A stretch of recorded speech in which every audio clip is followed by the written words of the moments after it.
Boa noite a todos e todas. Sejam bem-vindos, né, e bem-vindas a mais o Negras Conexões. Eu sou Wagner Gomes Bijagô, né? Sou do Niabiu FAO, aqui do Campo Sertão. Né? Estamos aqui no segundo momento, né, da edição do projeto Negras Conexões, né? Que é o projeto idealizado pelo professor, né? Que coordenava o NIABI juntamente com a professora Marlene, que é o professor Paulo, né? Então, que temos a honra, né, de estarmos dando continuidade, né, e tendo essa repercussão enorme, e acreditamos que projetos como esses são de suma importância para continuarmos avançando numa universidade pública, gratuita, de qualidade e mais inclusiva. Então, esta noite teremos a honra, né, de receber, né, estamos tendo a honra de receber o Jonathan Silva, né, e a Grace Silva, que são duas, né, queridas, né, estudiosas, né, da temática afrofuturismo e black money. Então, sejam bem-vindas e bem-vindos, né, a Grace e o Jonathan. Então, vou fazer uma breve apresentação, brevíssima apresentação, né? Porque não dá para falar, né, sobre a vasta carreira ou campo de estudo e de pesquisa dessas duas personagens, dessas duas figuras, né? Então, vou fazer uma breve apresentação do Jonathan Silva. Jonathan Silva, ele é ganhador dos prêmios de Fundação TID Setúbal, para o apoio e o desenvolvimento de lideranças pretas e de pretos empreendedores da Central Única das Favelas, CUFA, né? Ele também é administrador, cofundador de rede Senafro em Alagoas, CEO de Former Afro Consultoria, consultor em afrofuturismo, afroempreendedorismo e gestão de afronegócios. Também ele faz parte de coordenação conjunta de Câmara Empresarial de Afroempreendedor, FEComércio Alagoas. Também ele está como conselheiro da Escola de Negócios da Reafro e mentor do programa Mente Preta, Reafro e A1000. Então, esse é tão somente o brevíssimo currículo, né? Não dá para falar tudo que ele já, né, os caminhos que ele percorreu durante essa vida, né? Então, esse é um pouquinho, né, que o nosso querido, né, palestrante, roda de conversa, né, vai em alguma medida traçar para nós. Então, logo em seguida, né, eu vou falar aqui da colega, né, da professora, da pesquisadora, Geice Silva, que é de Pagu Unicamp, né? Grace Maíri da Silva, ela é doutora em Sociologia Social, então ela é minha colega da área de formação, Grace, eu também perfil no campo da Sociologia e da Antropologia, né? Pela Universidade de São Paulo, com uma tese que objetivou analisar os currículos econômicos e culturais realizados por empreendedoras negras na capital paulista, né? Desde 2012, dedica-se a investigações voltadas às temáticas tais como raça, gênero, mercado e processos de subjetivação. Atualmente, ela é professora colaboradora e pesquisadora de pós-doutorado no Núcleo de Estudos de Gênero PAGU, da Universidade Estadual de Campinas, Unicamp, São Paulo. Então, convosco, vamos dar abertura com a professora Grace Silva, para em seguida ouvirmos Jonathan. Sejam todos bem-vindas e bem-vindos. Grace, a palavra é consigo. Boa noite a todos e todas e todes. Agradeço muito ao convite do Ramon, que não pôde estar com a gente hoje, e agradeço muito a presença do Wagner e do Jonathan, a possibilidade de conversar um pouco com vocês sobre as questões que para mim têm sido tão importantes, né? Tão importantes que eu tenho refletido há alguns anos já na minha trajetória de pesquisa, né? E o que eu vou trazer aqui hoje para a gente entrar um pouco nessa conversa é um pouco a partir desses meus percursos, trazer algumas questões sobre os desafios, né? E que a gente tem enfrentado quando a gente fala em afroempreendedorismo, né? Eu fiz um textinho aqui, vou acompanhando aqui, espero que consiga fazer no tempo. Bom, acho importante abrir essa minha fala dizendo que desde 2012 eu tenho investigado a relação entre ativismo e mercado, dando particular enfoque ao chamado afroempreendedorismo. Desde então, eu tenho buscado refletir sobre as potencialidades dessas iniciativas econômicas e também dos seus desafios diante de um mundo em crise. Foi através desse percurso que eu conheci a Feira Preta, que esse ano completa 20 anos de existência, em que acabou se tornando um evento privilegiado do meu doutorado, tanto porque se tratava de uma iniciativa pioneira no mercado voltado aos produtos segmentados, quanto porque me permitia atentar para um movimento ao mesmo tempo cultural, econômico e político que se articulava no ritmo das transformações pelas quais passava o país na primeira década dos anos 2000. Muito resumidamente, para quem não conhece, a Feira Preta, ela é fundada em 2000 e Ana Barboto, que é diretora do Instituto Feira Preta, né? E ela é na verdade, um instituto de promoção de atividades culturais e comércio de produtos segmentados, voltados não exclusivamente, mas estrategicamente à comunidade negra, e que movimenta centenas de comerciantes e profissionais da cultura em todo o país em edições anuais, entre outros projetos recentes que o Instituto tem realizado. Né? Durante o período de realização da pesquisa, entre 2012 e 2016, a Feira Preta ainda era muito desconhecida pelo público mais amplo, ainda que fosse um evento bastante famoso entre universitários e produtores culturais da comunidade negra. Mas hoje, 20 anos depois, a feira ganhou bastante visibilidade e também mudou muito o seu modelo de negócios, direcionando uma agenda política específica para o fortalecimento de redes de mulheres negras.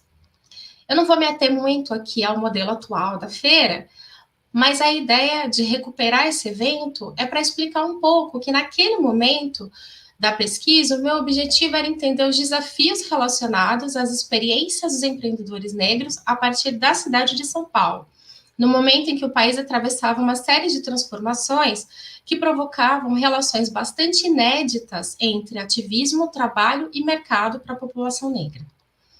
Então, muito do que eu vou falar aqui hoje tem a ver com essas observações feitas no contexto paulista, mas que eu acredito que nos ajudam a pensar um pouco em outros contextos, contextos mais amplos, a partir de outras iniciativas, como a própria rede Senafro, né, da qual eu acredito que Jonathan irá falar.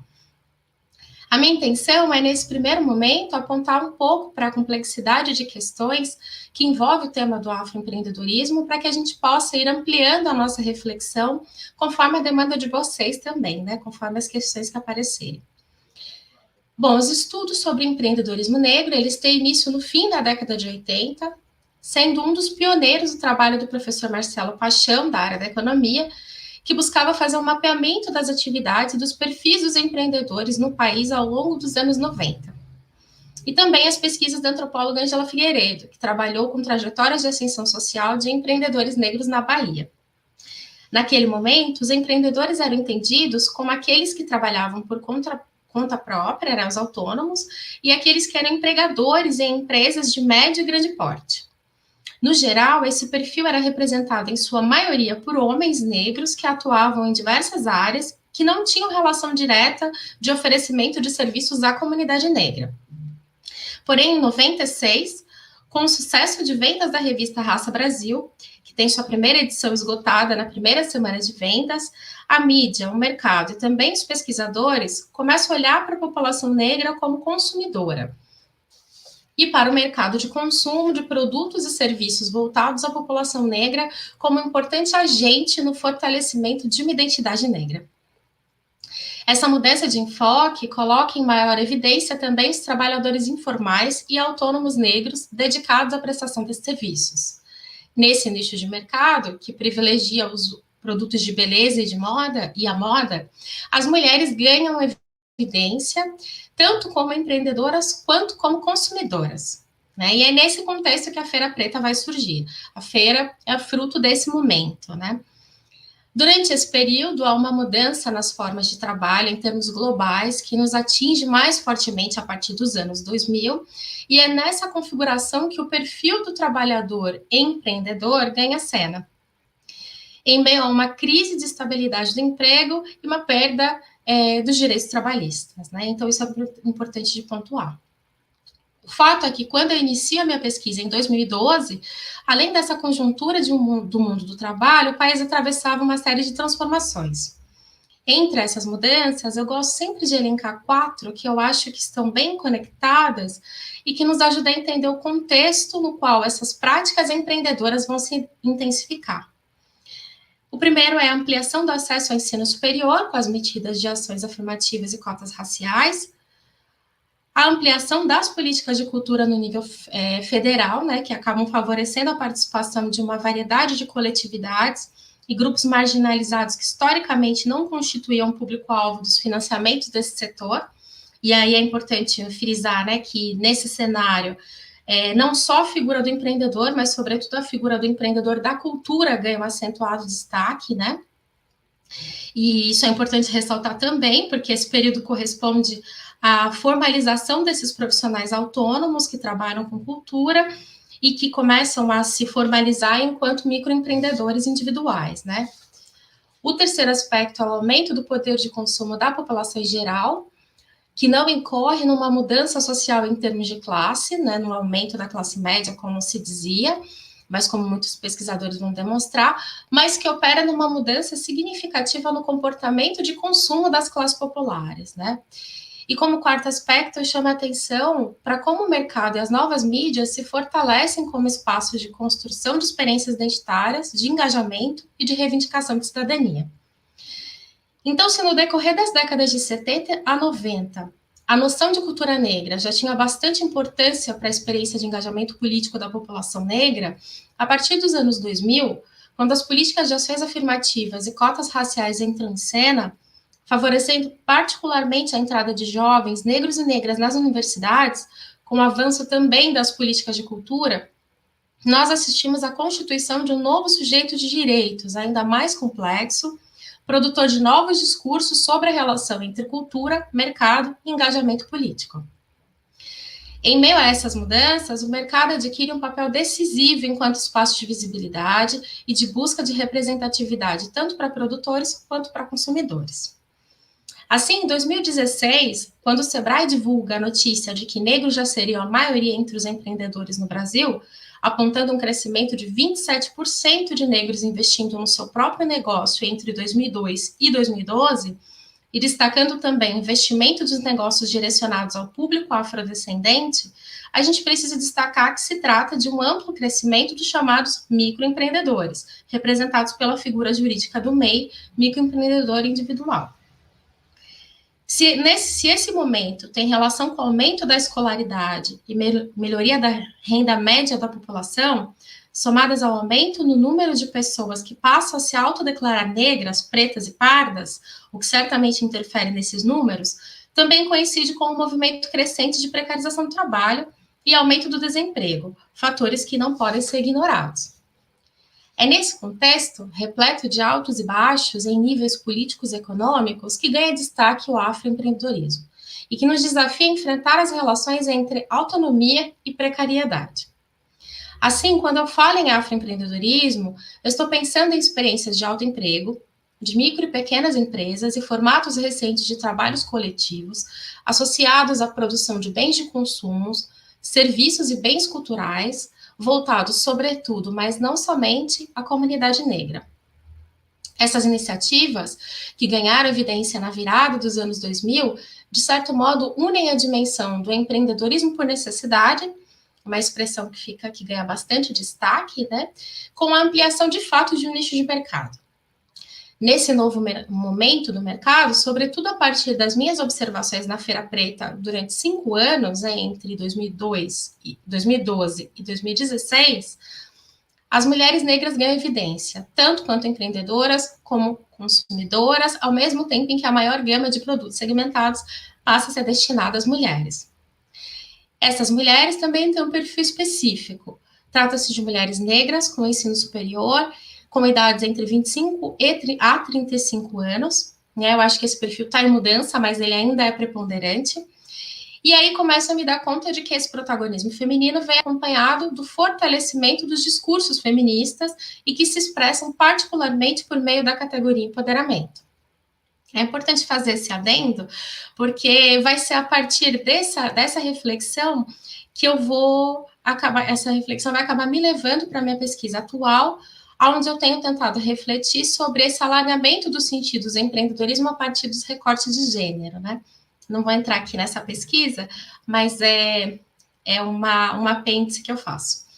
Dentro desse perfil de profissionais, na ampla maioria dos casos, a justificativa principal para o investimento em negócios voltados para a população negra se dá a partir de 2 constatações. A afirmação de que os negros têm hoje poder de consumo, maior poder de consumo e podem escolher o que compram, e a afirmação de que não encontram produtos específicos para suas necessidades. E aí nós temos um conjunto de conflitos. Se essas justificativas estimulam suas atividades com o empreendedorismo, por outro lado, são causa também da dificuldade de obterem as devidas condições para emplacarem seus negócios. E aí eu queria apontar para 2 exemplos que eu acho que ressaltam bem essas dificuldades, né? O primeiro deles é a dificuldade de obter crédito bancário, né? Então, várias interlocutoras de pesquisa falaram muito a respeito disso, né? Como que as ofertas, quando aconteciam, eram muito aquém dos valores necessários e como que, em muitos casos, os negócios que acabam indo para frente são negócios familiares, em que muitas vezes as pessoas, por não terem uma herança, são obrigadas a vender o carro, a mover recursos familiares de outra forma, por não conseguirem, né, o crédito bancário. Então, esse é um entrave muito frequente e que mesmo quando essas pessoas conseguem alavancar o negócio, expandir o negócio também é um grande desafio pelos mesmos motivos, né? Esse é um dos exemplos, né, de empreendedores que se veem diante de desafios que não são apenas econômicos, mas institucionais em níveis diferentes, né, onde a questão do racismo institucional entra em pauta e é bastante enunciada pelas minhas interlocutoras, né. A segunda dimensão presente no imaginário dessas minhas interlocutoras e fonte de grandes dilemas tem a ver com o sentido político do mercado de produtos segmentados. Isso porque tem uma competitividade desigual entre pequenos empreendedores e grandes empresas, o que se revela mais intensa no cotidiano dos empreendedores que estão iniciando seus negócios e que, em muitos casos, não possuem lojas físicas, mas competem no mercado mais amplo, com uma gama cada vez mais diversa de produtos segmentados desenvolvidos por grandes marcas. Isso em todos os setores, sendo que o mais expressivo é o da moda e o dos produtos de beleza. Um exemplo importante, né, que representa bem esse processo, está na divulgação de uma pesquisa da Google Brand Lab de São Paulo, programa de construção de estratégias de divulgação, né, e impacto de marcas no meio digital, que em 2017 revelou que pela primeira vez no Brasil as buscas no Google por cabelos cacheados haviam ultrapassado as buscas por cabelos lisos, né? Vocês devem se lembrar bem dessa notícia que saiu em muitos portais de notícias, né? A pesquisa em questão correspondia a uma convocatória para as empresas atentarem para as novas necessidades de consumo que colocavam a população negra em destaque. Convocatória que de lá para cá, como a gente percebe nas prateleiras dos supermercados, perfumarias e farmácias, parece ter sido prontamente atendidas por inúmeras marcas, né? Dentro dessa desigualdade estrutural entre os pequenos produtores e as grandes marcas, nós assistimos a um aumento crescente do investimento do mercado mais amplo em produtos identificados como afro ou étnicos. e que acabam ofuscando a especificidade dos produtos da grande maioria dos empreendedores, que, por serem de pequeno porte, simplesmente não possuem condições de produzirem em uma escala minimamente competitiva com as grandes lojas em termos de quantidade, de preço e nem em termos de publicidade, né? Dessa forma, paradoxalmente, muitas vezes a noção do consumo engajado acaba inevitavelmente favorecendo o mercado hegemônico, em um ambiente econômico em que não há direitos trabalhistas e o empreendedor se torna também um empreendedor de si mesmo, que precisa agenciar sua imagem na mídia, nas mídias sociais, por meio de um discurso que articula ativismo e mercado, enquanto assume todos os riscos de sua empreitada. Uma das formas de luta contra esse mercado mais amplo tem sido o fortalecimento das redes de produção, circulação e consumo, e que tem como objetivo estimular circuitos de trocas entre pessoas negras. Essas ações, que têm sido representadas frequentemente a partir da noção de black money, não se restringem à venda e compra de produtos e serviços, mas também dizem respeito às redes de partilha de saberes, de informações, de recursos e de afetos. Diante das inúmeras formas de precarização que atingem as empreendedoras e empreendedores, modos alternativos de fazer negócios têm privilegiado formas coletivas de resistência e de inovação, mesmo diante das políticas recentes que envolvem uma crise econômica de grandes proporções, para além da pandemia, né, cujas consequências e desdobramentos ainda não sabemos, embora os dados do Sebrae de meses atrás já revelem que o maior impacto nessa crise tem sido nos empreendimentos negros, né? Pensando nos perfis desses empreendedores e empreendedoras em termos de estrutura de oportunidades, tratam-se sem dúvida de profissionais melhor qualificados para o mercado de trabalho, vivendo uma intensa mobilidade social, com a entrada na universidade, a articulação de seus trabalhos através de redes de interações bastante alargadas entre profissionais e ativistas. Assim, por um lado, o empreendedorismo, apesar desse contexto de precarização do trabalho que revela, se torna condição de possibilidade para que essas pessoas sejam donas de seus negócios, incentivando a circulação de dinheiro na comunidade negra. Por outro lado, existe um mercado hegemônico que toma proveito dessas mudanças nos padrões de consumo da população negra para dinamizar os seus produtos a partir do investimento nas mídias sociais, com o uso de hashtags engajadas, e do trabalho de influenciadoras e influenciadores digitais. Fato que, diante das dificuldades em obter crédito bancário e patrocínios, dificulta ainda mais as possibilidades de real concorrência para quem tem um pequeno negócio. Por isso, precisamos refletir a respeito do modo como o mercado das grandes marcas de fato entra nessa conversa e se apropria dessas narrativas políticas enquanto estratégia de marketing para agregarem valores aos seus produtos. E, nesse sentido, refletir em como os incentivos e estímulos governamentais e também parcerias privadas podem intensificar essa conversa, tendo em vista um contexto de desigualdades que atingem os produtores e produtoras negras, cujas demandas têm sido ofuscadas, mas que, para mim, configuram importantes formas de resistência política negra no Brasil contemporâneo.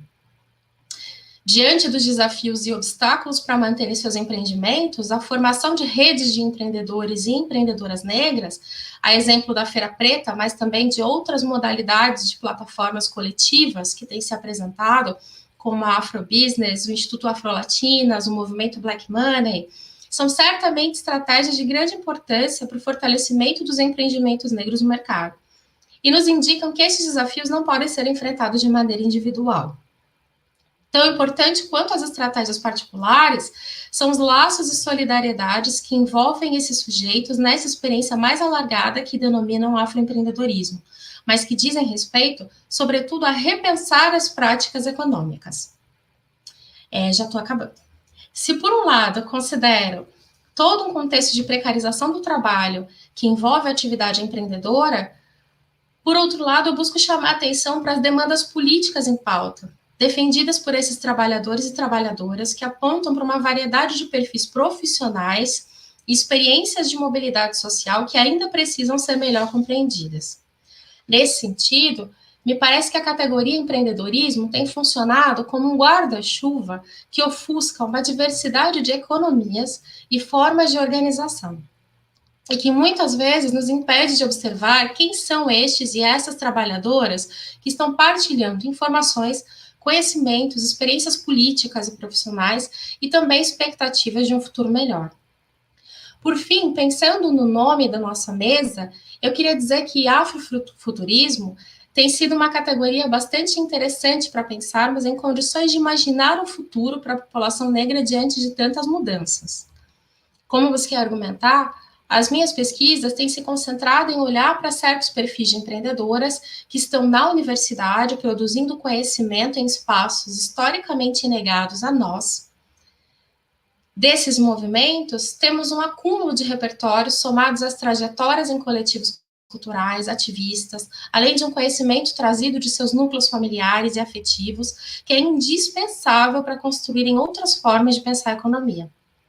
Minhas questões atuais, portanto, tentam compreender em que medida esses movimentos têm auxiliado na imaginação do futuro, o que implica também lidar com as variadas formas de desigualdade, mas através de novos repertórios de ação e de estratégias de representação em busca de relações mais igualitárias. É isso, muito obrigada.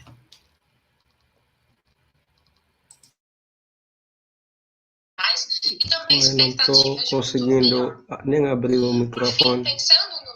O cursor não está indo. Para abrir até o microfone, não estou conseguindo. Poxa vida. Conseguiu sim, Wagner. A gente está te ouvindo. Estamos ouvindo, professor.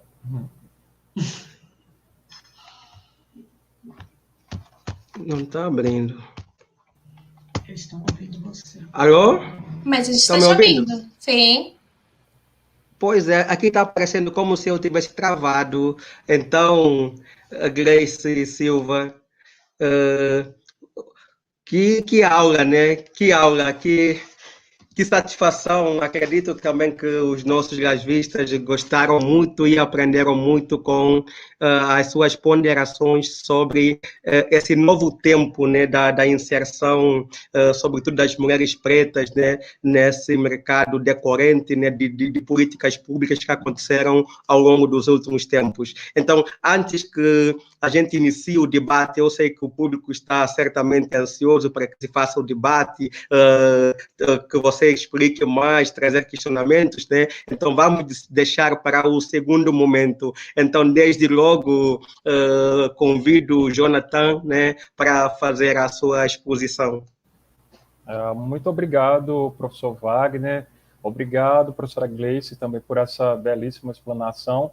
Agradeço a todos do NEAB, né, por esse convite. Boa noite também a todos e a todas que estão aqui, ouvindo um pouco para entender sobre esse movimento do afroempreendedorismo, que como ele tem crescido ao longo desses anos e tão bem apontado pela professora Gleice, né? Aqui eu vou falar um pouco das iniciativas nas quais eu estou à frente, falar um pouco também, eu digo que foi uma abertura, uma bela abertura, né, falar sobre afroempreendedorismo feito pela professora, e vou tentar aqui complementar com essa perspectiva do afrofuturismo. Vou abrir aqui a minha tela, fazer uma breve apresentação.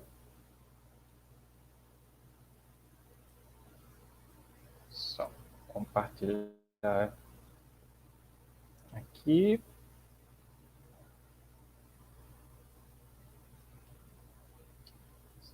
Só alguns minutos.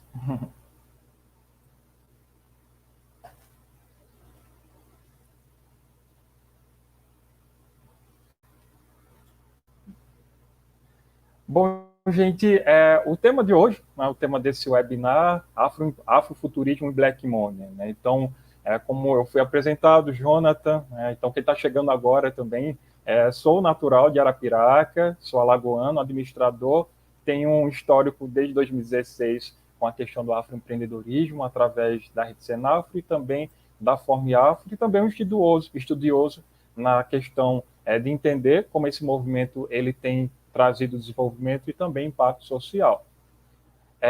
Uma das iniciativas na qual eu sou cofundador é a Rede Senafro. A Rede Senafro ela surgiu em 2016 com o objetivo justamente de trazer à tona afroempreendedores que estão inseridos dentro da economia criativa, porque nós entendíamos que ainda existe, né? Existia e ainda existe um apagamento de pessoas pretas dentro da economia criativa. Então, a Rede Senafro, ela nasce com esse objetivo de potencializar e dar visibilidade a afroempreendedores que estão inseridos na indústria criativa.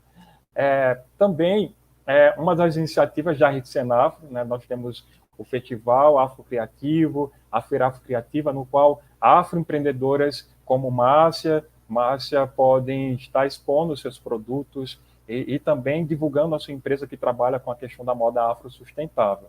Temos também um Festival Afrocriativo. O Festival Afrocriativo justamente é um espaço no qual grupos culturais, artistas pretos possam apresentar nas mais diferentes linguagens os seus projetos, a sua música, a sua cultura, mas com uma perspectiva totalmente afrocentrada.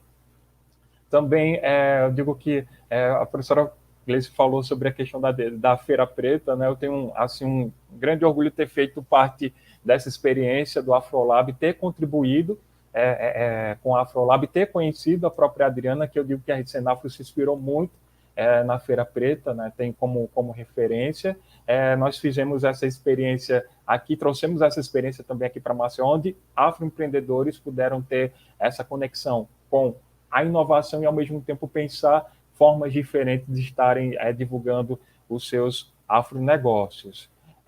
No período da pandemia, acho que todo mundo foi impactado. Ano passado, eu posso dizer que foi uma experiência, tanto pessoal como profissional, de ressignificar. Então, em 2020, durante a pandemia, nasce a Forme Afro, a minha empresa de consultoria, mas a perspectiva de consultoria totalmente afrocentrada, que se baseia na ancestralidade para gerar valor para afronegócios. Então, aqui são algumas das minhas clientes que trabalham com moda afro, trabalham com estética. Temos aqui Maria Marcelino, que tem escola, Maria Marcelino de moda, Luíla de Paula, que tem a Negramina Consultoria, voltada para a diversidade e inclusão, a Rosileia Viana, que fundou a primeira Afroloja colaborativa do estado de Alagoas, Márcia Magalhães também, uma esteticista com mais de 10 anos de experiência no mercado aqui alagoano. Então, a maioria das clientes da Forme Afro são de mulheres pretas. E a essência do afroempreendedorismo são de mulheres, né? Dos mais de 14 milhões de afroempreendedores, até 2019, cerca de 80%, de acordo com o Instituto Feira Preta, formado por mulheres pretas. Então, essas mulheres é que têm impactado, né, e têm trazido esses números grandiosos, né, mostrando que o afroempreendedorismo é um mercado em potencial. Feita essa breve apresentação, falando sobre afrofuturismo. Eu acredito que todo mundo reconhece essa imagem, né? Então, durante o período que foi lançado o filme Pantera Negra, esse tema afrofuturismo ele veio muito à tona, né? O que é isso, né? Qual é a concepção do afrofuturismo e como ele impacta, eu digo impacta positivamente na ideia do afroempreendedorismo. Então eu pego essa ideia de Nathalie Neri, né? Ela em um evento chamado TEDx, que ela fala, né, que entende o afrofuturismo como a radical ideia de que pessoas pretas existem no futuro. Quando a gente pensa no afrofuturismo, é justamente pensar em pessoas pretas ocupando espaços de tomada de decisão e, ao mesmo tempo, também sendo colocadas em locais, em situações de destaque, sendo também referência, né? E quando a gente traz isso para os negócios, a gente colocar, né, se colocar no mercado de maneira competitiva, mas também igualitária, mas valorizando toda essa história, todo esse legado herdado pela diáspora preta. E isso agrega diretamente nos nossos afronegócios. Um outro olhar também, quando nós falamos, só um errinho aqui, né, essa contribuição de uma outra pessoa, né, Maraia, o nome da pessoa. Então, o afrofuturismo tem a intenção de refletir o debate, a cultura e as histórias africanas. Então, quando a gente pensa sobre a questão do afrofuturismo, é trazer essa conexão desse legado que nós temos com a cultura diaspórica e, ao mesmo tempo, também a gente ressignificar O afrofuturismo, ele nos lança numa perspectiva futura, mas a gente não perde o olhar de quem nós somos, né? De que nós, no que nós temos, né? A quem nós pertencemos, de onde nós viemos. Então, ele traz esse resgate com o passado e faz essa conexão perfeita. É passado, futuro, mas com um olhar presente, né? Trabalhando para que as pessoas pretas elas possam estar ocupando esses espaços. Quando a gente traça uma linha do tempo sobre o afrofuturismo, inicialmente, na década de 60, né, com algumas contribuições de Sun Ra, né, um artista, multiartista, a percepção que Murra tinha sobre o afrofuturismo era sobre a questão de que pessoas pretas elas existem no futuro, no qual esse futuro ele tem a questão tecnológica, a questão de inovação, mas ao mesmo tempo tem essa conexão com o passado. Então, sempre que nós vamos ler, sempre que a gente vai buscar alguma referência sobre o afrofuturismo, a gente vai ter essa conexão, né, com algum elemento do passado, mas esse elemento ele serve como um agregador. Na década de 90, o termo afrofuturismo ele vem à tona, né? Essa ideia ela foi escrita pelo crítico cultural Mark Dery, porém, a crítica que se tem desse período é porque quem batizou esse nome afrofuturismo foi uma pessoa não preta. Então, a partir daí que se começou um movimento científico, intelectual, para ressignificar e trazer justamente pessoas pretas contando a sua perspectiva em termos de conexão com o passado, mas, ao mesmo tempo, essa movimentação que é feita para se alcançar esse futuro possível. Então, a partir também da década de 90, começa a surgir outros artistas que bebem da fonte de Sun Ra, mas, ao mesmo tempo, também traz outras inspirações. Então, o afrofuturismo ele tem impacto na moda, na música, na produção audiovisual e tem unicamente o protagonismo de pessoas pretas. Em 2018, esse tema ele entra com mais força a partir da perspectiva do filme Pantera Negra, que trouxe uma revolução para o audiovisual, principalmente para os filmes, né, com um elenco 100% preto, né, onde o diretor preto, todos os profissionais ali envolvidos, eles traziam, né, esse legado, né, e contavam a sua história em cima de uma perspectiva, né, em cima das suas experiências e com referências a um passado glorioso, né, um passado diaspórico, né. Muitas vezes a gente encara a questão da diáspora preta, né, como foi ensinado a gente na escola, de que os nossos descendentes, nossos antepassados não eram escravos, e não é isso, né, não é isso. Quando a gente ressignifica essa diáspora, a gente mostra toda a grandiosidade, né, e mostrar que o continente africano ele não se resume a, digamos, muitas pessoas acham que a África é um país, né, e não tem noção de que é um continente e que muitos acontecimentos, né, que muitas sociedades beberam na fonte africana, né. Então, durante décadas, milênios, no continente africano foram feitas grandes revoluções e grandes, digamos, descobertas na área de medicina, engenharia, agricultura, enfim, mas infelizmente, por conta desse racismo institucional, enfim, essas questões, a gente acaba, basicamente, essas pessoas pretas que contribuíram acabam sendo apagadas. E justamente o afrofuturismo vem para trazer essa história, né, esse legado herdado. E quando a gente fala, resumindo, né, quando a gente fala sobre o afrofuturismo, é justamente essa conexão, mas a gente não abre mão de valorizar a ancestralidade. E aqui, quando eu falo sobre ancestralidade, não é com viés religioso, mas sim para que a gente valorize essa questão, né, quais são as nossas raízes, né, de onde nós viemos, né, essa questão de pertencimento, conforme eu falei anteriormente. E um outro ponto também que eu trago é o africanfuturismo. Então, muitos estudiosos, muitos intelectuais, falam que o africanfuturismo ele vem bem antes do afrofuturismo, justamente por conta da crítica de achar que o afrofuturismo ainda tem uma visão muito... por uma pessoa não preta ter denominado, né, ter dado esse nome, Uma forma de até ressignificar e trazer um outro olhar foi essa questão do africanofuturismo, que é justamente trazer um olhar do continente africano, olhar africano para as suas narrativas, para a sua história.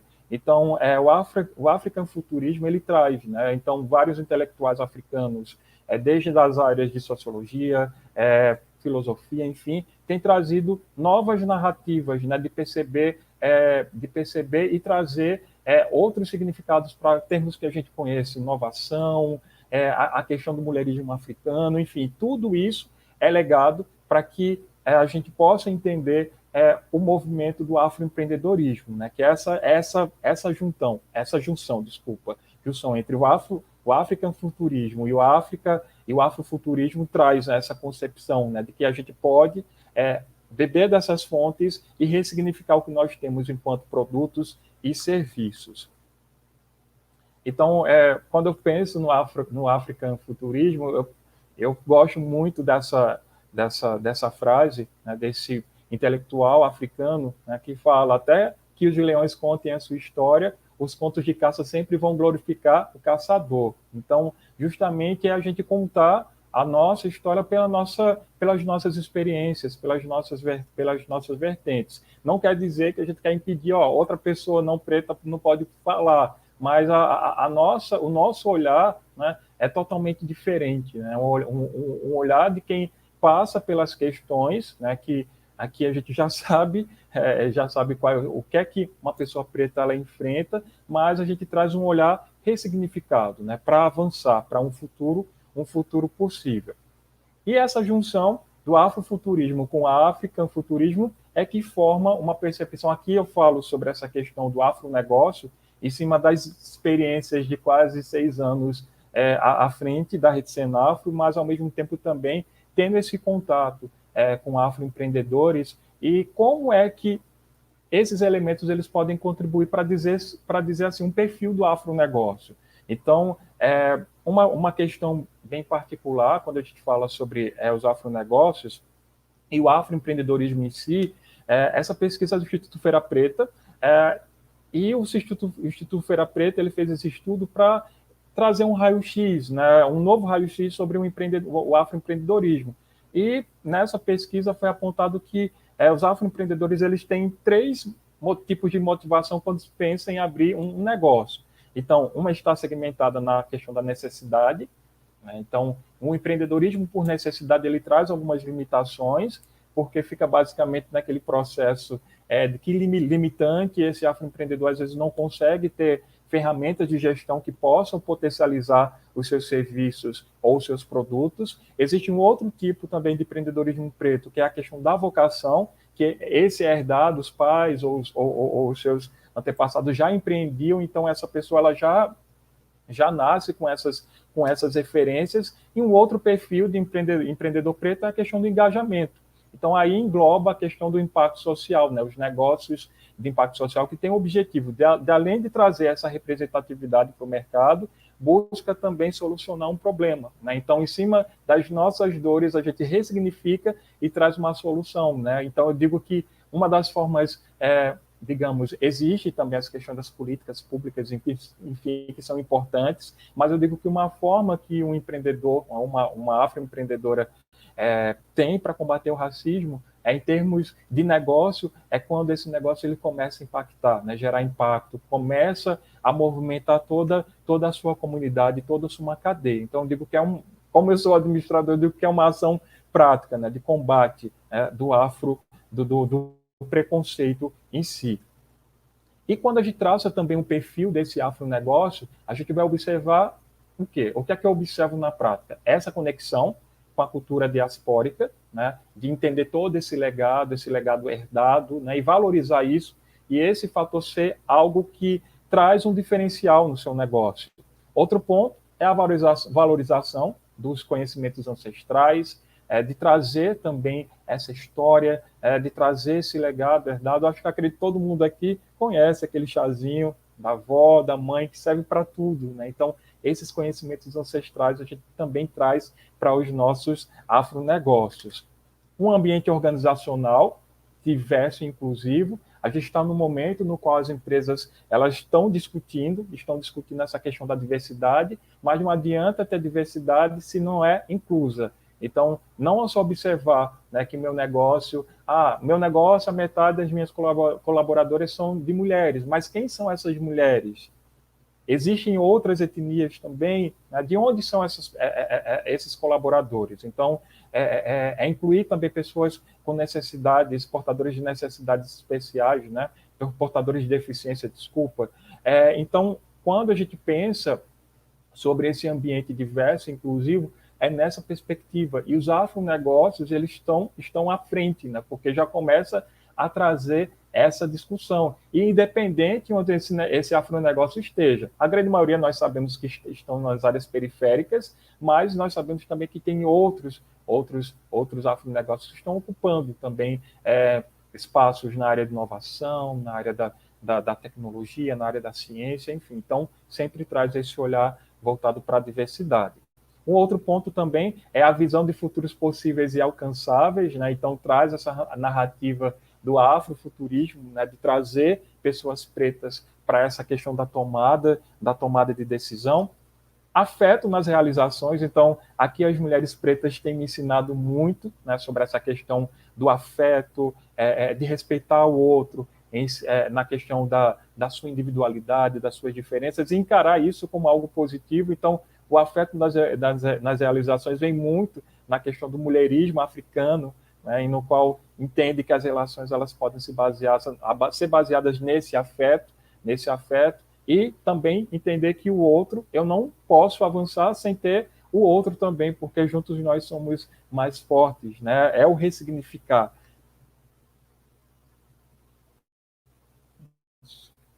Um outro ponto também é valorizando a identidade afro-indígena, afro-ameríndia que nós carregamos. Eu tenho essa descendência também, por parte materna, então, os afronegócios, esse item eu coloquei hoje, né, mediante há várias reflexões que eu estou tendo durante esses dias, e valorizar e abraçar isso, né? Então, nós fazemos parte também, né, dessa cultura, né, desse legado também afro-ameríndio.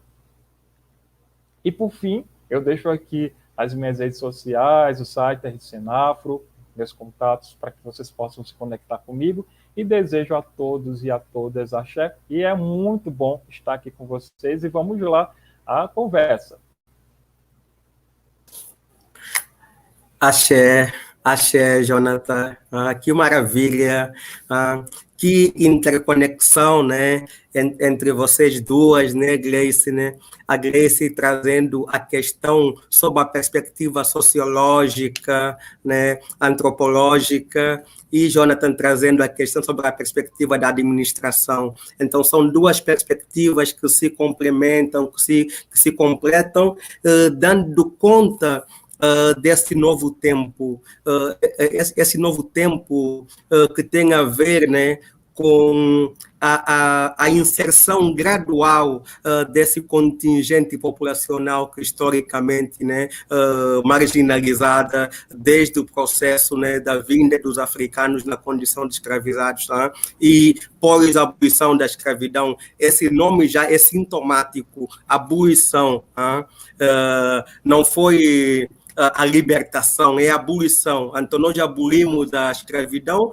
para que os negros e as negras continuassem sendo, né, proprietários e proprietárias, né, dos donos, né, sem nenhum tipo de inserção, de integração deles e delas, né, no processo da educação, do mercado de trabalho, né, como se não bastasse, ainda trouxeram sob política, né, de incentivo, etc., da vinda dos europeus, etc., como a história nos mostra, para poderem ocupar o espaço, né, que eram ocupados, né, pelos africanos, etc. Então, recentemente, né, professora Gleice, como você indica, e Jonathan aqui pontua, que as políticas de ações afirmativas, muito recentemente, para se termos uma ideia, eu faço parte aqui do NIABI com o professor Danilo, a professora Rosa, o professor Malê, o professor Paulo, no SECA, Enfim, nós temos trabalhado no sentido de garantir a questão da entrada, né, das ações afirmativas, né, de poder, em alguma medida, garantir a entrada, diminuindo aquilo que nós podemos chamar de fraudes nas questões de cotas raciais, instituindo a comissão de heteroidentificação, etc. Então, eu ouvindo aqui as vossas falas, eu também já estamos tendo perguntas no chat, a gente percebe o quão curto as políticas públicas, né, esse curto espaço já está dando resultado. Né? Então, eu acredito que essa perseverança, essa luta que os nossos ancestrais carregam, a gente sempre agradece os nossos ancestrais, né? Estamos continuando essa luta e essa nossa utopia, a utopia, como diz o Eduardo Galeano, como condição de caminhada, está nos possibilitando essa esperança, né? Essa esperança no sentido de esperançar, como nos chama a atenção o Paulo Freire. Então, quando vejo a sua fala, professora Gleice, quando vejo a fala de Jonathan falando de afrofuturismo, eu tenho trabalhado muito sobre afrocentricidade, né? Esse apagamento que aconteceu da cultura africana, da cultura indígena, que nesse tempo, vejam que coisa curiosa, quando se possibilita, através de conquista, lógico, esse espaço de poder, né, como vai dizer o Bourdieu, nesse curto espaço de tempo, tantos negros e negras que acessaram a universidade, professora, que estão fazendo essa revolução silenciosa, que nós podemos, talvez, num olhar de Cal Polanyi, que é a grande transformação.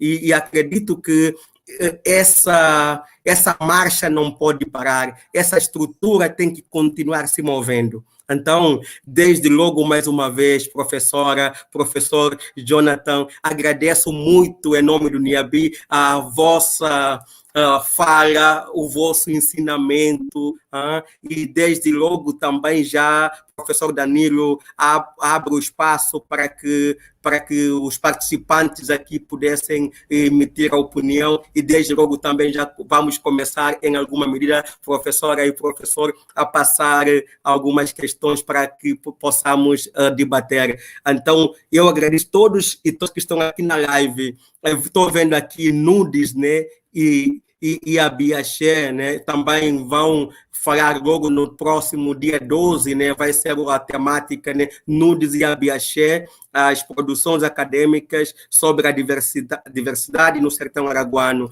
Então, são dois grupos de pesquisa, a professora Grace e Jonathan, que estão aqui no campo do sertão, né, que são minhas amigas, meus amigos, que eu tenho a honra de poder participar desses dois núcleos, enquanto professor e enquanto também militante.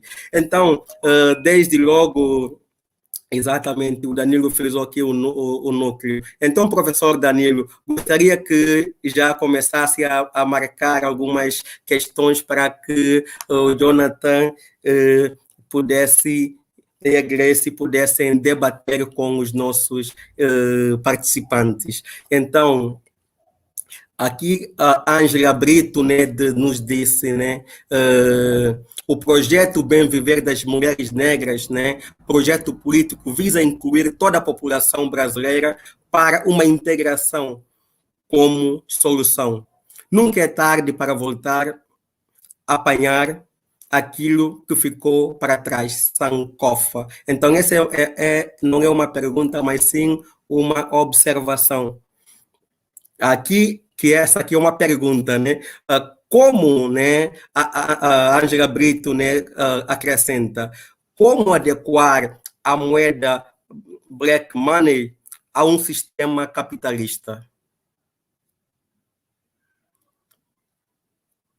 Olha que pergunta, né? Então, preferem responder um a um ou fazer um bloco? Acho um a um, né? Acho que temos, né, não temos muitas perguntas, né? Podem fazer respostas objetivas, né? Isso. Começo eu? Sim, exato. Por favor, professora. Professora. Obrigada, Isso. professor Wagner, pelos comentários e Jonathan pela exposição. Gostei muito de ouvir vocês. Realmente, a Ângela coloca uma pergunta muito importante, né? Que eu acho que está no centro, assim, do que eu tentei comunicar e do que as minhas pesquisas recentes têm apontado, né? Embora eu não tenha podido falar a respeito delas em detalhe. Mas eu acho que existe uma relação muito importante que muitas empreendedoras falam, que é o desejo de deixar de pensar em termos de sobrevivência, né? Deixar de pensar em sobreviver e começar a pensar em viver. Né? E acho que a dimensão do afrofuturismo, nesse sentido, tem estreita relação com isso, né? Enquanto a população negra vai ser permitido viver, pensar em condições de uma vida que vale a pena ser vivida, uma vida boa, uma vida plena, né?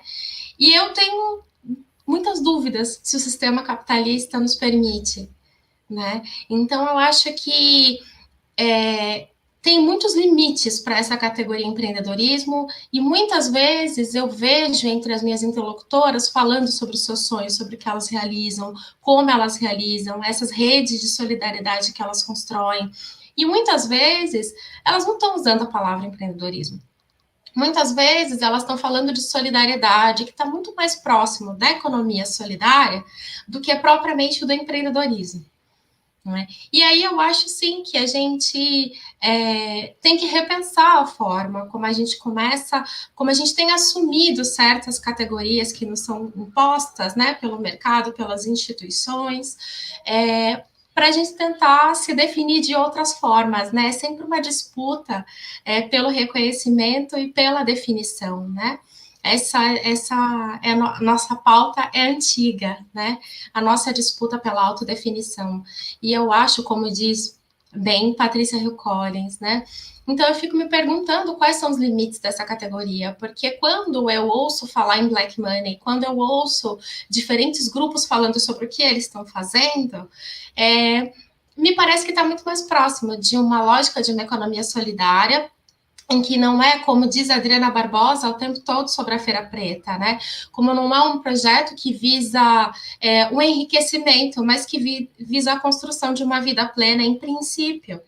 Né? Isso não quer dizer que as pessoas não tenham direito de almejar outras formas de vida, ou mobilidade social, ascensão, essa não é necessariamente a questão. A questão é que quando a gente está pensando em novos pactos civilizatórios, a gente tem que pensar nos limites disso para todo mundo, né?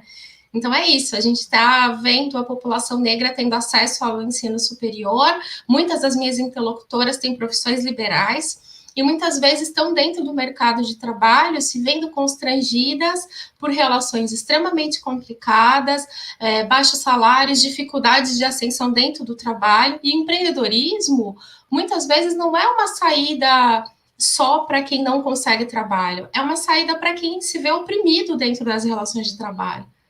Isso é muito frequente entre muitas interlocutoras minhas que têm profissões liberais, por exemplo.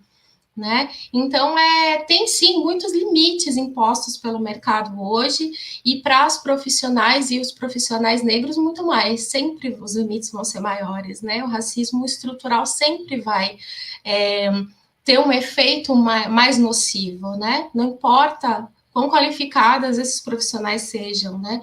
Então, eu acho que essa pergunta é muito importante, porque eu acho que coloca a gente diante de um grande desafio, né? Angela Davis diz que a luta antirracista é uma luta anticapitalista. A gente precisa entender quais são as nossas condições de pensar esses novos pactos, né? Agora, isso não quer dizer que essas novas trajetórias, né? O projeto de Bem Viver, ele é um projeto de mulheres latino-americanas e caribenhas, né? E é um projeto voltado a essa construção de saberes, de solidariedades, que está num outro lugar. Está num outro registro, né? Então, se a gente levar muito a sério esse desejo de construir vidas mais plenas para a população negra, a gente vai ter que se questionar quais são os limites de construir isso dentro da sociedade que a gente tem, né? Então, eu acho que esse é um grande desafio, é uma pergunta muito importante, mas para ser resolvida, para ser respondida a muito longo prazo.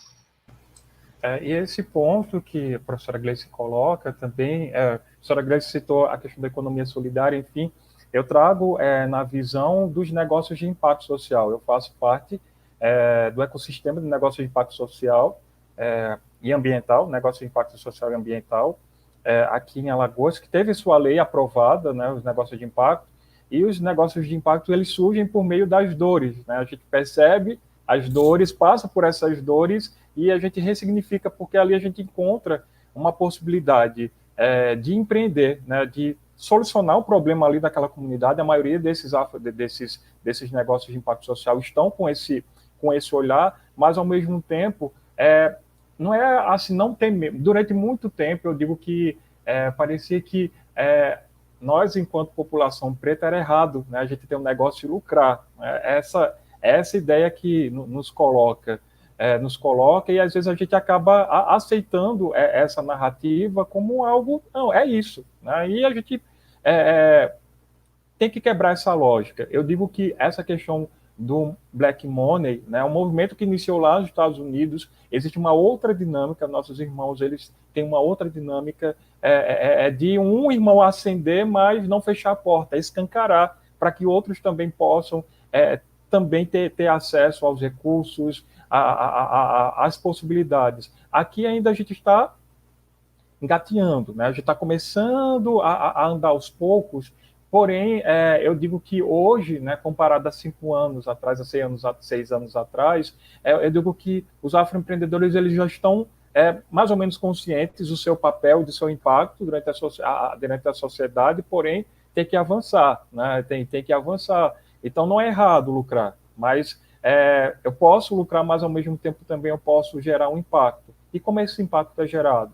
Através, quando eu permito que pessoas da minha comunidade, eu movimento a economia na minha comunidade, eu posso investir, ter fornecedores locais, então formar essas redes, né? Essas redes colaborativas. Acho que nós estamos vivendo uma economia da colaboração, né?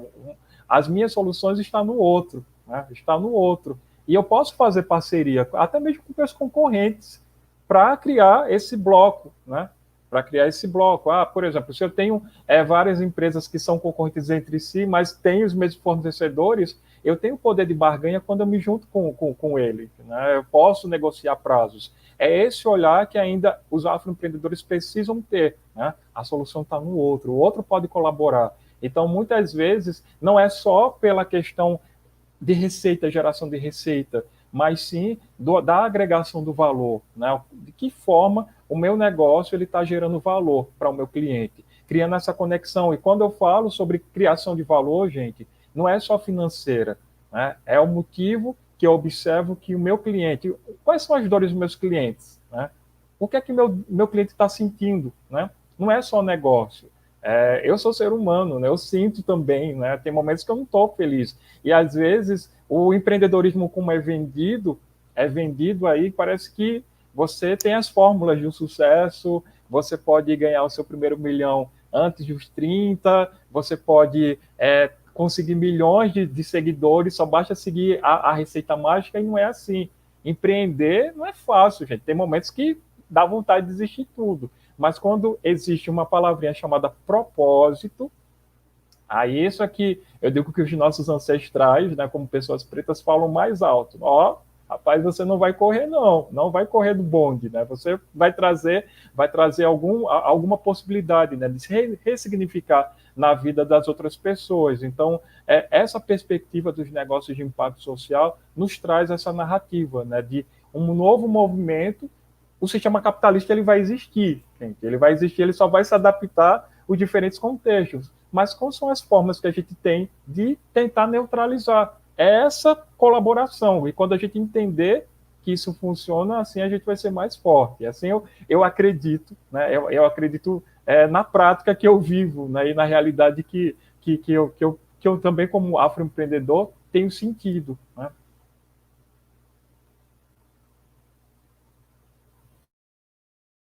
Que bacana, que maravilha. Então, são questões complexas, né? Realmente, né? A vossa fala denota, né, que não é uma questão simples, né, é uma questão de bilhões de dólares, né? Então, como a Grace falou, é uma questão que pode vir a ser respondida ao longo de tempos, né? Então, mas sem mais delongas, né?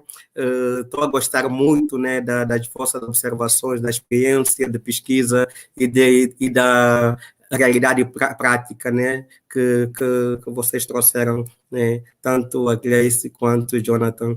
Então, aqui temos o Diego Lacerda Costa, ela nos traz a seguinte questão, ela disse, uma pergunta para a Grace. Há uma crítica feita por pesquisadores estudiosos de gênero e sexualidade ao conceito de pink money. Agora, não avançou, não sei se vocês que trabalham a temática já estão ligados nessa crítica, né? Porque não avançou, que crítica foi, ou que crítica está se referindo, né? Diego Lacerda Costa.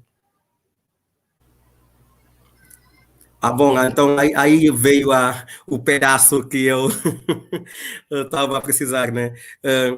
Essa crítica se dá pelo fato de que o sistema capitalista exclui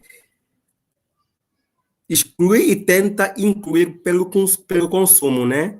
Então, a sua pergunta, né, a sua questão, né, Jonathan, eu estava pensando nessa questão que o Diogo trouxe para o vosso, né, debate, para a vossa observação, né? Aí continua. Diante disso, que relação poderemos estabelecer entre o pink money e o black money, neste aspecto de que as identidades LGBTQIA+, e negra podem ser moldadas pelo mercado?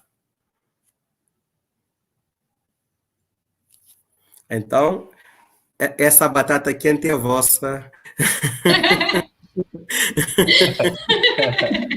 Diego, obrigada, rapaz, pergunta, Diego. Muito massa. Não, é uma pergunta muito importante, com certeza. Eu acho que, em parte, a gente meio que começou a responder ela lá na questão anterior, né? Bom, desde dos anos 90, quando as primeiras pautas dos movimentos sociais começaram, né, muitos pesquisadores falam sobre como essa discursividade engajada foi absorvida pelo mercado, né? E desde frases em camisetas, né, até uma série de estabelecimentos e serviços. Então, isso que tem acontecido não é novo, né? Isso começa já desde a década de 90.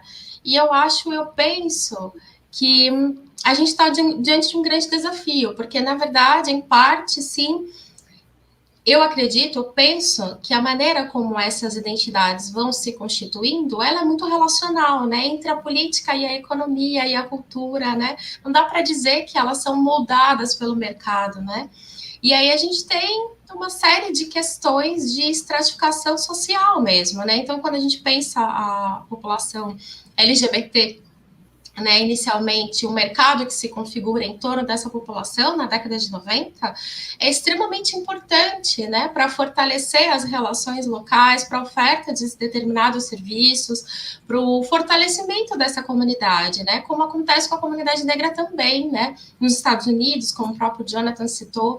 Então, assim, são contextos muito diferenciados, né, e eu acho que tudo tem a ver não só necessariamente com os produtos e com o consumo, mas com as relações de poder, né? Então, o tempo todo a gente tem que estar pensando quem está dentro dessas relações de poder, como essas dinâmicas de poder vão se configurando, né? A questão não como o Jonathan falou, você ter uma marca, você oferecer um serviço e você conseguir ter uma rede de colaboradores e conseguir viver bem do seu negócio, né? A questão é quem tira proveito disso. Então, se determinadas grandes marcas tiram mau proveito, vou dar um exemplo aqui muito interessante. Quando a Chimamanda fez aquela fala no TEDx, Sejamos Todas Feministas, né? Um tempo depois, a Beyoncé colocou uns trechos, né, dessa palestra dela na música Flawless, ficou bastante famosa. E algum tempo depois, a Dior estampou nas suas camisetas "Sejamos todas feministas", né? E fez uma campanha que, se eu não me engano, era para fundação da Rihanna, alguma coisa assim, mas era uma camiseta vendida a preços exorbitantes, enfim. Quer dizer, tem toda uma circulação, né, desses discursos e dessas marcas em torno do que a gente conhece hoje como engajamento político, né? E a gente tem uma série de ciladas. Então, acho que mais do que pensar que o mercado está moldando essas experiências políticas, porque isso não é tão simples, é importante a gente pensar sempre nas estruturas de poder, né? Pensar sempre como elas estão configuradas em cada caso. Então, são dinâmicas muito relacionais. Por isso que a pesquisa empírica é tão importante, né? Porque a gente tem que pensar em termos de situação, sobre o que as pessoas estão falando, o que elas estão trocando exatamente, por onde o dinheiro está circulando, quais são as instituições em jogo, quais são as empresas, quantas questões, né? Então, eu acho que o desafio prático nosso é pensar sempre em termos de contexto também. E pegando esse gancho da professora, essas questões, né, de engajamento, de empresas que às vezes utilizam das narrativas, das pautas, até mesmo para lucrar e nunca tiveram um compromisso, elas foram escancaradas, né, durante esse período pandêmico, né, com os acontecimentos de junho do ano passado, né, vidas negras importam. Então, eu digo que o consumidor, durante essa pandemia, ele está muito mais consciente e busca esse engajamento político, né, esse posicionamento. Não é mais o momento das empresas ficarem em cima do muro, você tem que tomar um partido. E, ao mesmo tempo, também se observa, dentro da sua estrutura, eu já trago para a minha área, né, para a questão da administração, a cultura organizacional ela tem que ser coerente. Né, ela tem que ser coerente com essa questão. Se eu trabalho a diversidade, né, conforme a gente viu a questão de assuntos polêmicos, né, a polêmica do Magazine Luiza, né, em abrir um programa exclusivo para pessoas pretas de trainee, né, justamente, eu digo até mesmo que esse é o momento, né, que as grandes corporações elas estão trabalhando muito bem essa questão da cultura organizacional voltada para essa questão da diversidade. Agora, se a diversidade acontece, ela tem que ser provada com fatos, porque esse consumidor ele está observando 24 horas nas redes sociais, no Twitter, observando essa coerência. Não está tudo perfeito, mas nós estamos, assim, aos poucos, avançando. Né? Mas cabe também nós, enquanto consumidores, a gente escolher, a gente tem o poder de escolha. Né? O capital nos permite isso. E você dizer, eu vou buscar nessa empresa porque eu sei que mesmo ela tendo lá, né, ela tem lá, o objetivo dela é lucrar, mas eu sei que ela está fazendo algo, né, está sendo coerente, né, ela está permitindo observar para a sua estrutura organizacional e dizer, não, tem alguma coisa errada, não está certo, né, não está certo, porque eu não tenho aqui nos meus cargos de chefia, pessoas pretas, pessoas trans, indígenas, né? E essa fala ela ser coerente, né? A gente observa que várias empresas elas estão pensando nisso, mas também tem o oportunismo. Não vamos apagar, né, de empresas que utilizam dessas narrativas para geralmente só querer o lucro e depois, até o mês passado, né, até o dia 30 de junho, todo mundo estava abraçando a diversidade, né, colocando lá a bandeira, mas depois isso é apagado. Agora, cabe nós, consumidores, termos essa consciência. Não, você tem esse posicionamento, agora a gente quer ver na prática. Então, tem uma sigla muito famosa, professora Gleice e professor Wagner, chamada ESG, né, que aborda essas questões de sustentabilidade, governança social, e que, assim, a gente tem que ser muito cuidadoso, né, quando uma empresa ela utiliza dessa narrativa, porque tem as falsas, as maquiagens verdes, né, tem um nome em inglês, mas basicamente é isso, as falsas maquiagens, as falsas narrativas, no qual a gente está criando, a nossa empresa está criando uma política de diversidade. Aí, não, aí eu fiz exatamente a seguinte pergunta. Agora eu quero saber se existe, a curto ou longo prazo, uma política, né, de gestão de pessoas para incluir pessoas trans, pretas, indígenas nos cargos de tomada de decisão. E o silêncio veio à tona. Então, nós, enquanto consumidores, a gente tem que estar consciente e observando isso, né, e cobrando realmente. E a gente E a gente tem o poder, né? Se a gente observar que nós temos esse poder de dizer, não, eu não quero consumir mais nessa empresa. Pronto. Acho que já é um passo, né? Já é um passo para que a gente possa eliminar, né? Eliminar essas empresas que utilizam de um falso propósito. Mas nós temos que ser vigilantes. Perfeito, perfeito, Jonathan. Você falava e eu fiquei aqui a pensar, né? Eu cheguei no Brasil, né? A professora Gleice, Jonathan e todos que nos assistem, em 2003. No entanto, eu na Universidade da UFAL, os negros da UFAL eram os africanos, praticamente, percebe?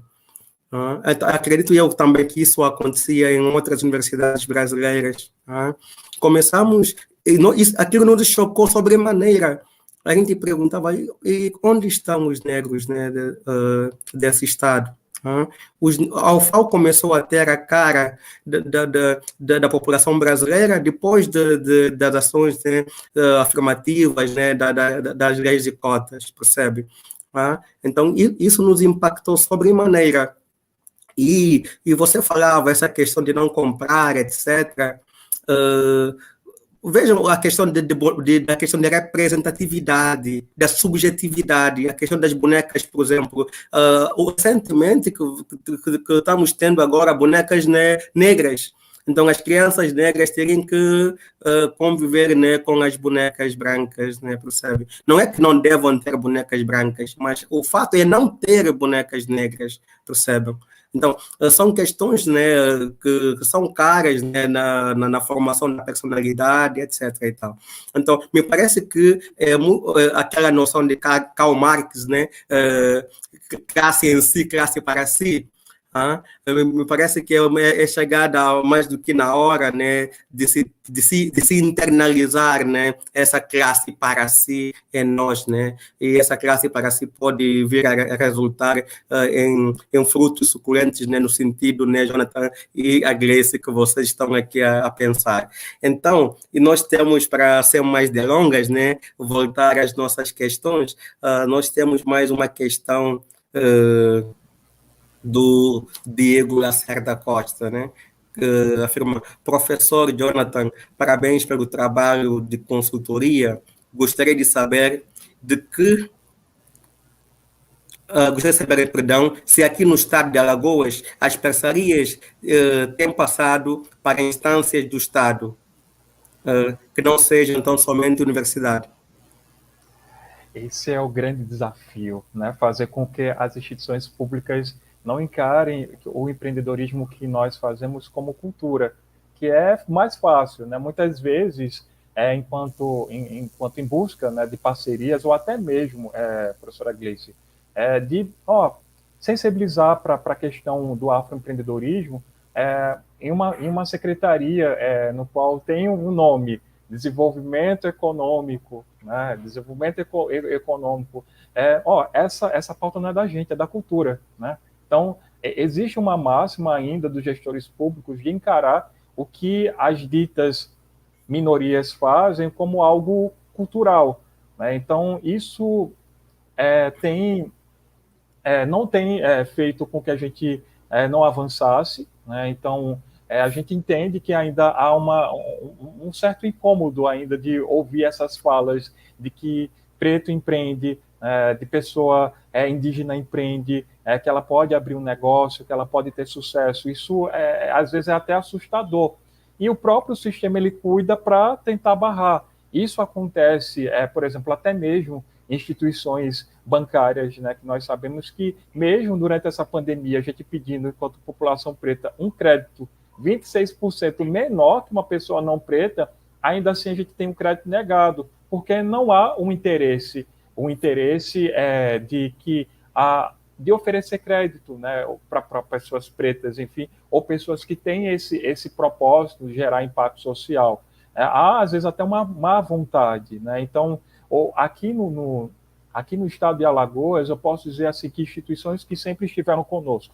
A universidade, né, a Universidade Federal sempre foi, tanto a Universidade Federal como também o Instituto Federal, né, a Universidade Estadual sempre foram espaços que abriram as portas para a gente. Posso destacar também o papel do Sebrae, né, do Sebrae Alagoas, desde quando surgiu a Rede Senafo, sempre esteve conosco, nos apoiando, sendo parceiro, acreditando nesse movimento. Eu digo que até mesmo, né, a gente fez com que essas instituições elas pensassem, não, o público que eu atendo é um público preto. E eu tenho que aprender, né? É diferente, gente. Não, é diferente quando a gente está numa sala onde tem pessoas pretas, né? Onde a gente não é mais a minoria, a gente é a maioria. Então, por exemplo, falando na prática, quando eu vou fazer um curso, por exemplo, sobre marketing, falar sobre os princípios de marketing, o curso ele vira uma outra instância, né? Ele vai para um outro patamar, porque ali as pessoas elas não têm medo de falar sobre as suas dores, né? Então, a gente está ali ouvindo, né? Compartilhando também. Muitas vezes eu já compartilhei algumas dores, né? Algumas feridas causadas pela questão do racismo em capacitações que eu ministrei, e ali a gente estabelece elos de confiança, né? E elos também de motivação para a gente continuar. O racismo ele vai existir, mas ele não pode nos parar. Então, mesmo que a gente vá enquanto rede, enquanto outros movimentos que também eu faço parte nessas instituições, e esses gestores públicos, eles não estão nem aí, né? É um bando, desculpa o termo, é um bando de negrinho aí tentando se organizar. Isso não nos impede de avançar, entendeu? Então, quando a gente observa, né, instituições como o Sebrae, Fercomércio, já buscando ver, né, e agregar essa fala da diversidade para suas instituições, ainda não é o todo, não vai resolver tudo, porém já é um indício de que nosso trabalho, né, o nosso trabalho está surtindo algum efeito. Eu já fui chamado até de você é um doido, Jonathan. Você é um doido. Em 2016, esse cara é muito sonhador, esse negócio de afroempreendedorismo, isso não vai dar certo. Imagina se eu fosse ouvir essa narrativa há 4 anos atrás. Eu não estaria aqui me conectando com a professora Gleice, né, conhecendo o senhor, conversando com essas pessoas, respondendo a pergunta do Danilo. Né, eu não estaria. Então, se eu tivesse dado esse ouvido, eu tinha parado. E é isso que o racismo quer, que a gente pare. Mas, pela força da ancestralidade que a gente carrega, né, essa ancestralidade faz a gente avançar. Se nós fomos escolhidos para ser a voz para essa geração de que a gente precisa avançar e fazer diferente, então foi aceita a missão. Né? Então, enquanto eu estiver nesse plano, eu nunca vou ter medo, né, de avançar, e que se eu puder escancarar essa porta para que outros irmãos e irmãs possam vir comigo, isso eu digo que eu cumpri a minha missão. Então, durante muito tempo eu tive um pouco, será gente? Será que é isso mesmo? Gente, tem certeza? Tem certeza, mas enfim, eu digo que os nossos acabam nos preparando, né, dando as ferramentas e as armaduras necessárias para que a gente avance. E quando a gente está ali perto para cair, vem outro e nos levanta e a gente avança. Então, eu digo que a gente não pode parar, a gente tem que avançar. Não é fácil, mas a gente tem que avançar de qualquer forma. Perfeito, sem dúvida alguma, né? Não podemos parar, né? Estamos aqui para continuar a luta dos nossos e nossas ancestrais, sem dúvida nenhuma, professora Gleice, né? Professor Jonathan. Então, temos mais questões, professor Danilo? Não sei se a professora Gleice gostaria de fazer alguma observação. Pela própria experiência, né, da professora Gleice, até mesmo de observar, né, em termos de como ela observa essa movimentação.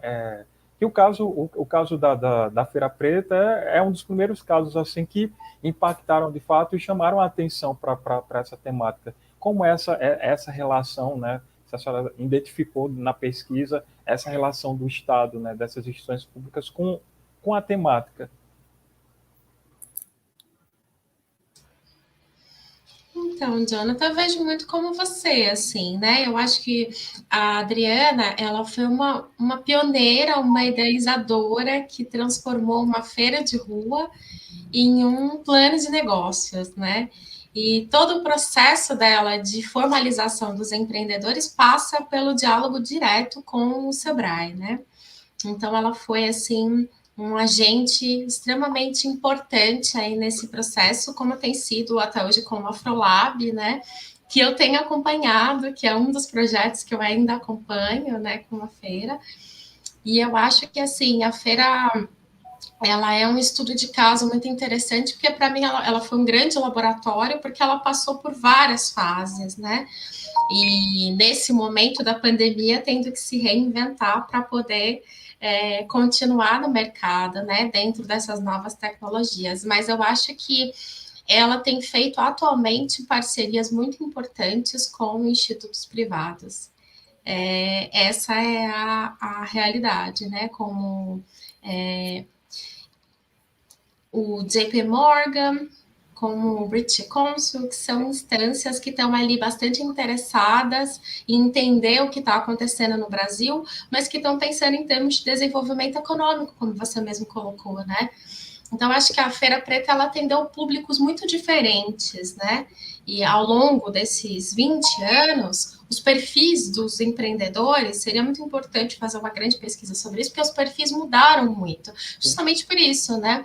Então, inicialmente, tinham muitos trabalhadores que estavam em outras áreas, mas que estavam tentando emplacar o negócio, e aí fazia a feira só no fim do ano, e pessoas que já foram para a universidade com essa intenção de empreender. E, assim, toda essa movimentação, ela é percebida nas edições da feira, nos tipos de negócio que vão se modificando, né? Mas, de fato, pensar em termos de políticas públicas tem sido um grande desafio. Acho que esse é o maior desafio, né? De colocar isso em termos, assim, de uma pauta para o Estado. Esse vai ser o grande desafio. Existe até não sei, até a 2015, 2017, estávamos buscando ter uma lei para a questão de incentivos, né, fiscais para afronegócios, né, ou créditos direcionados para pessoas pretas, mas a coisa ficou parada, né? Então, conforme a senhora frisa, é muito importante ter essas políticas, né? Essas políticas que vão, digamos, é a fórmula perfeita, né? O Estado ele faz a sua parte, mas também esses afronegócios eles não deixam também de criar as suas conexões, né? Então, essas instituições que foram citadas, elas são muito importantes, elas reconhecem o trabalho, né? Então, tem a Feira Preta, aqui no Nordeste tem o Vale do Dendê, tem várias iniciativas, então, tudo por um movimento. Por isso que eu digo que vocês, mulheres pretas, vocês são muito importantes nesse processo do afroempreendedorismo, porque vocês, além de ter uma vantagem sobre nós, homens, né, de enxergar as relações na questão pelo afeto.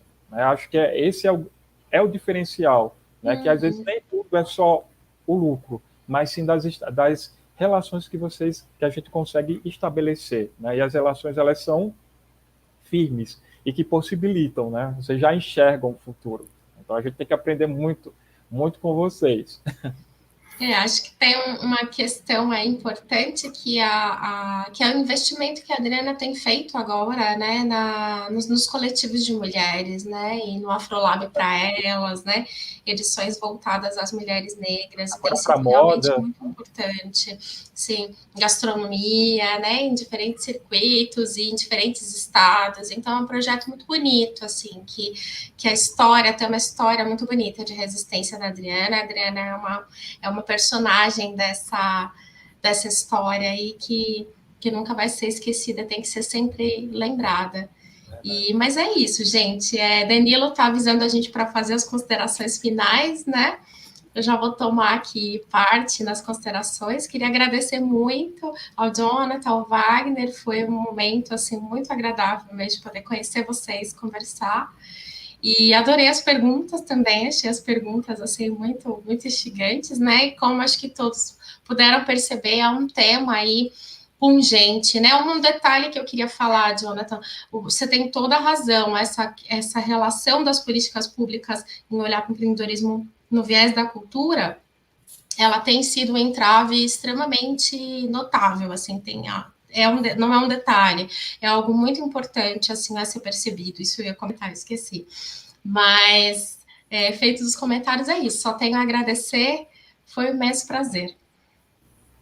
Eu também tenho muito a agradecer essas novas conexões, conhecer a professora Gleice, conhecer o professor Wagner. Wagner também, que eu ouvia falar muito, mas agora estou tendo a oportunidade de conversar com o próprio. Agradecer a todos e a todas que estiveram comentando, que estiveram fazendo essas perguntas que foram muito pertinentes, e a gente aqui tentar, dentro das suas concepções, né, dentro das suas experiências, chegar a um denominador comum, né? Eu acredito que a gente chegou aqui, né? A gente complementou, é justamente esse olhar e o que se espera de todos nós, enquanto pessoas, cidadãs, enquanto também profissionais, né?